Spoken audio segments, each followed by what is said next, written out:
Mahatma Gandhi was not the commander of armies, nor a ruler of vast lands. He could not boast any scientific achievement or artistic gift. He was a man who made humility and simple truth more powerful than empires.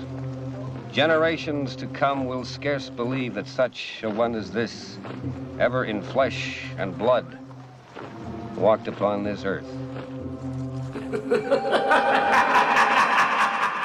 Welcome to Civilization 6 Stories, where we explore alternatives to history through the lens of the world's most addictive video game. Games are played on deity, no challenges. Generally, I don't use mods or game modes except for Sucretek's Oceans. A great game is epic and tells a story. It has a history, all condensed down into 20 minutes. Along the way, you can learn tips and tricks on how to be a better Civ player, as well as strategies on how to play specific civilizations. Today, we're looking at the game I played as Gandhi of India. Pretty sure I have a wetlands map for this one. Also, recently I've been playing on huge maps with all of the AI slots filled, but for this game I wanted to take it easy, so it's a standard size map with 3 extra AI slots filled and all of the city-state slots filled. Last thing to note, I found a mod that removes GDRs, so no GDRs anymore for any of my games. Okay, let's go. India's capital, Delhi, was founded encircled by a beautiful bend in the Narmada River. Exploring to the southeast, Indian scouts discovered the majestic Halong Bay. After a mere 1,000 years of existence, India founded their second city, Chennai, by the shores of the great and shining descending dragon. In 2480 BC, the Great Bath was built in the Indian capital. India entered the classical era in a golden age, and immediately founded their third city, Mumbai. In order to procure a reliable source of iron, India went to war with the city-state of Fez. Indian forces laid siege to this city and captured it in 1200 BC, immediately using gold resources to procure title over the land surrounding the nearby iron mines. Investing much of their early resources into military tactics, India was able to recruit the services of Boudica in 875 BC. India built their first stepwell in 750 BC, and 75 years later, India built their first Varu, helping them narrowly avoid a dark age.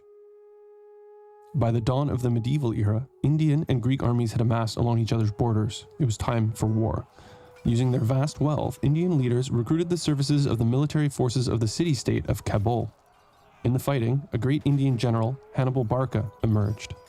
With aid from the city-states of Kabul and Wolin, Indian forces surrounded Argos and captured the city in 375 BC.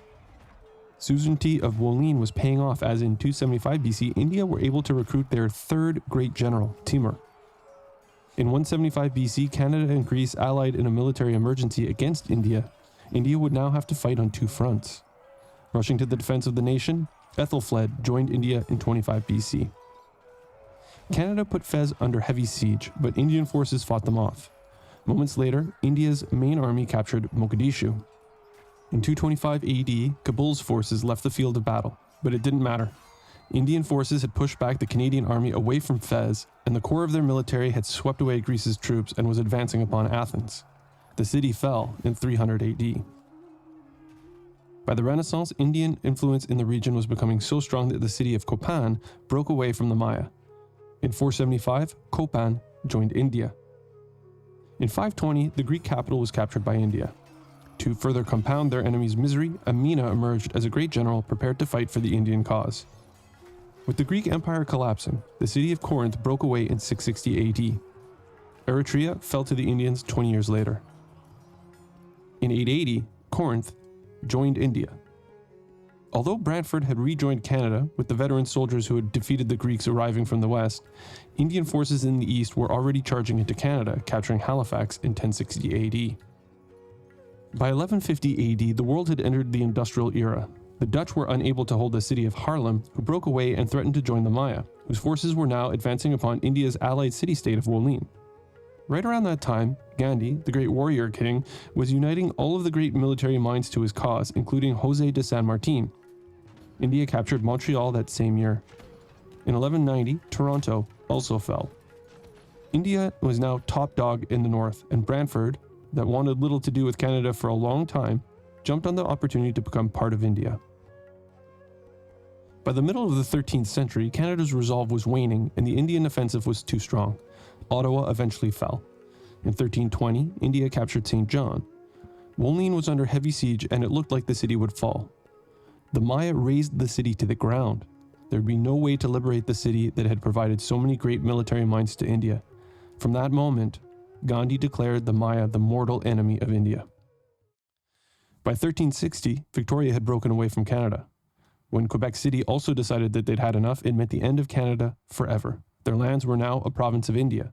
There was now peace on the continent. In 1400 AD, the Netherlands and the Maya joined forces in a military emergency against India to free Mogadishu. The Mayan army advanced to reclaim Copan. Even without Wolin, India's tradition of producing great generals was strong enough to bring Samori Touré to their side. Indian generals made an impenetrable fortress around the city of Copan, determined to hold on to it. Mayan forces chased the generals in every direction and were cut down by Indian forces in the process. While the generals were busy defending Copan, the core of the Indian army was laying siege to Utrecht. They captured the city in 1480. With the dawn of the modern era, the Dutch Empire was collapsing under the weight of Gandhi's unstoppable armies. They surrendered their capital to India in 1520. In 1525, India built the Ruhr Valley.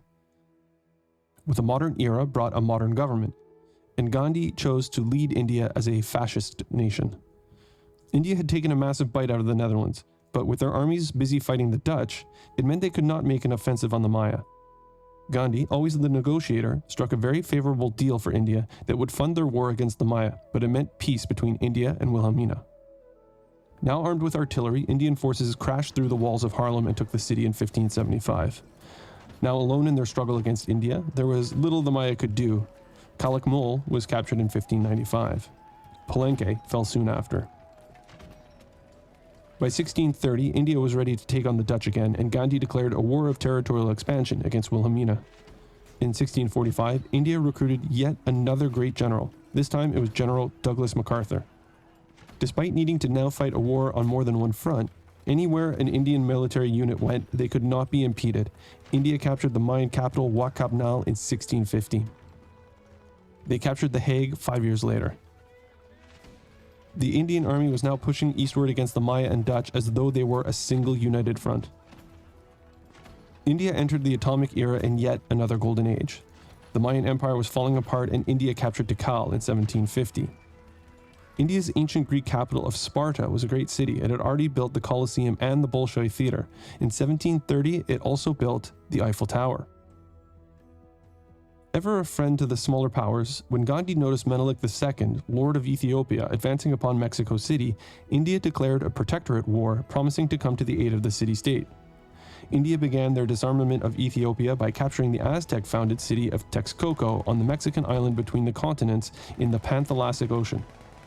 Now armed with rocket artillery, India advanced on the Cree by capturing the city of Pitocana-Piawian. In 1780, Indian soldiers captured Adwa, completely liberating the Mexican island and offering India a base from which to launch attacks upon Ethiopia and other major cities in the New World. India was about to squeeze all of the civilizations on Earth, from the east and west. The Ethiopian mainland was not far from the island of Mexico, and the Indian fleet began shelling Ethiopian cities from the shore right away. In the west, with their capture of the city of Arnhem, the Netherlands were no more. The Aztec-founded city of Malinalco was the first Ethiopian city on the mainland to fall. In 1795, after evolving into a corporate libertarian state, India, as the world's largest and most socially and technologically advanced nation, won the World's Fair. Pushing deeper into Ethiopia, the Indian army razed the port town of Weldia to the ground.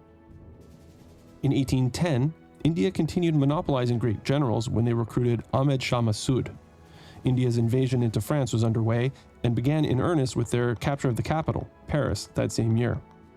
And 2 years later, India launched its Earth satellite. The Indian army had torn through Cree lands like a hot knife through butter. With the capture of the cities of Mistawasis and Mistake Sipik, the Cree were wiped off the face of the earth. Ethiopia had once been a large and powerful sprawling empire, but when India captured the nation's largest city, Adigrat, and razed it to the ground, Ethiopia had been cracked open like an egg. After capturing Gondar, India founded the city of Mysore over the ruins of Adigrat. At this stage, resistance to Indian hegemony was futile as the Indian army moved into the land of the Scots, who were already struggling to keep their meager backward empire together, and captured the city of Cullen. That same year, France's role in the story of history also came to an end when Indian forces captured the port city of Calais. Scotland were done and dusted when India captured Dumbarton in 1822. By now, total world domination was within India's grasp. The Indian army was sweeping up foreign cities virtually without resistance, and Gandhi had yet to employ his greatest tactical weapon, Operation Death from Above. But when the Aztecs allied with Ethiopia in a war against India, and let's be honest, we all knew this was coming, Gandhi decided that it was time to demonstrate to the world just what India was capable of. Teotihuacan was torched. That same year, India went to the moon. Historians deemed the world to be in the atomic era, though India had advanced well into the future. With the countdown to the end of the era announcing itself, India made it its goal not to see the information era. In 1826, India liberated the former Scottish capital city of Stirling from the Aztecs. In 1830, India captured Addis Ababa, the Ethiopian capital. Moments later, they captured Ixtapaluca, and moments after that, the Indian fleet captured Mekelle. The Maya were still hanging around, clinging to a small island off the coast. Armed with a new stockpile of nukes, without warning, Gandhi put an end to the Maya forever in the most catastrophic way possible. Moments later, Indian forces captured the Aztec capital, and moments after that, Soto fell to India. At the start of 1834, India recruited yet another great general, as if they needed any more. And that same year, with India's capture of the city of Azcapotzalco, the Aztecs were no more. For the better part of 6 millennia, the Mongols had had the good sense to stay out of Indian affairs. But that's what nuclear bombs are for. Without warning, India struck at Al-Malik. India captured Kokokota in 1836, and moments later they captured Koir. When Indian emissaries flipped the loyalty of Yerevan, it meant that India was now suzerain of all of the remaining city-states. With Ethiopia resigned to a small outpost on a distant island, and with nothing left to gain from being at war, Gandhi settled on a very lucrative peace deal. In 1838, India captured Aksu, then Ulaanbaatar. Then Gandhi exhausted his nuclear weapon supply by dropping the bomb on the Mongol capital of Xanadu. Forces walked in to clear the city, and at that moment, India declared itself the winner of the story of civilization. Do you ever get behind the wheel and feel so one with the clutch and the gearbox that you barely notice that you're driving? It's like you and the car are one entity. Time passes without you noticing, and you just inevitably end up at your destination.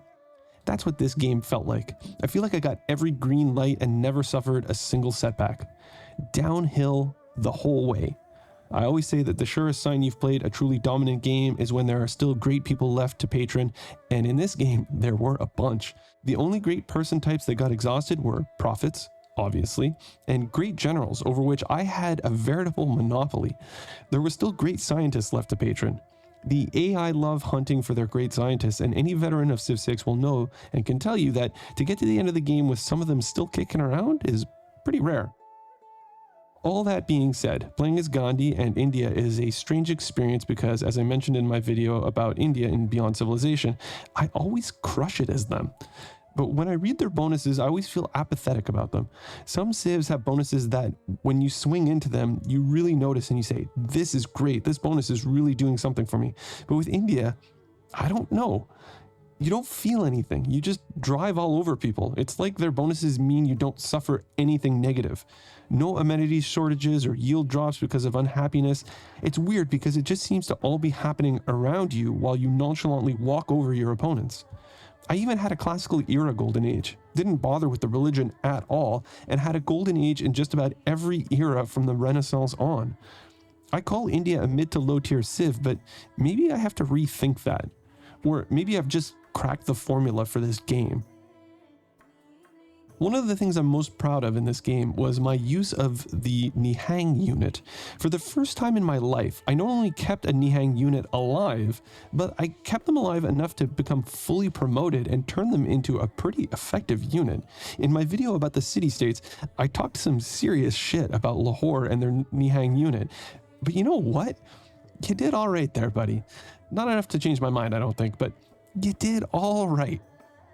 If you like videos like this or want to pick apart how I played this game, let me know in the comments, and remember to like and subscribe if you haven't done so already.